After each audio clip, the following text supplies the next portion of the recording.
Exploratory laparotomy surgery opens up the abdomen area. This surgery is done to find the cause of the problem. Patients who complain of abdomen pain with no known origin, and for those who sustain traumatic injury to the abdomen. Its main purpose is to determine the origin of pain and other symptoms. For this procedure, a large incision is made to explore the entire abdominal cavity to find the source of the problem. With the large incision, the surgeon can see and check the organs inside the abdomen, such as the large and small intestines, gallbladder, kidneys, and more.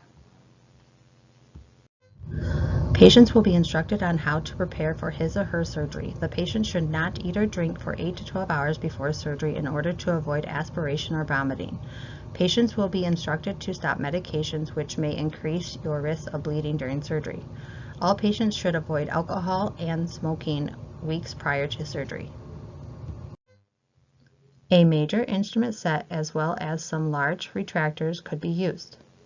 Some instruments that are used are hemostats, Met scissors, Mayo scissors, DeBakey forceps, Bobby, and either handheld or self-retaining retractors.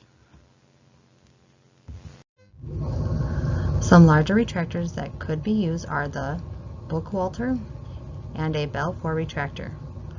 Suctions are also required. A Yankauer or a pool suction may be used as well.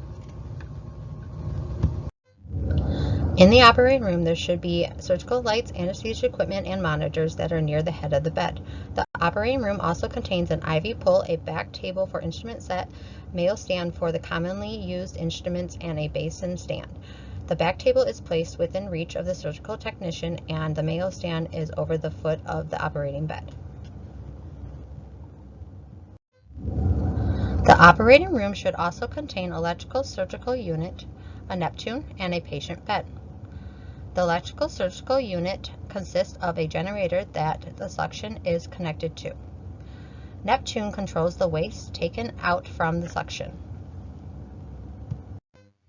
The Mayo stand should be covered and the back table should be draped. The instrument set, supplies, and equipment are placed on the back table. The ringed instruments are placed on a roll towel in front of it.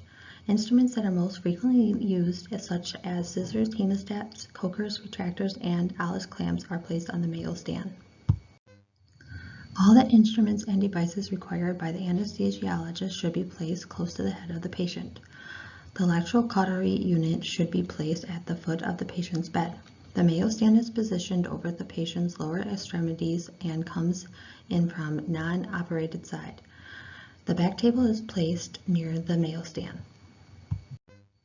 Patient skin preparation is important for preventing surgical site infections. The patient is prepped with an iodine solution starting at the surgical site and moving outwards in a circular motion. The iodine spans from nipples to the mid-thigh level. General anesthesia is usually given for this procedure. The anesthesiologist usually delivers the anesthesia medication through an IV, such as Profavine.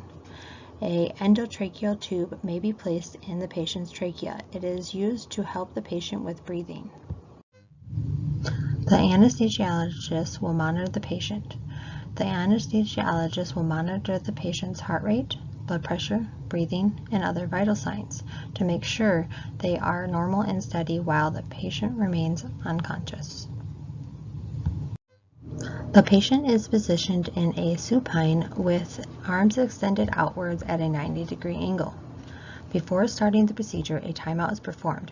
During the timeout, the entire operating team reviews the patient identity, the procedure, and the surgical site before surgical incision or the start of the procedure.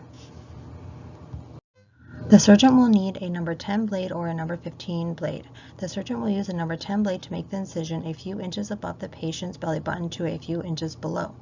Blood vessels are clamped or cauterized. Once open, a large or self-retaining retractor may be used.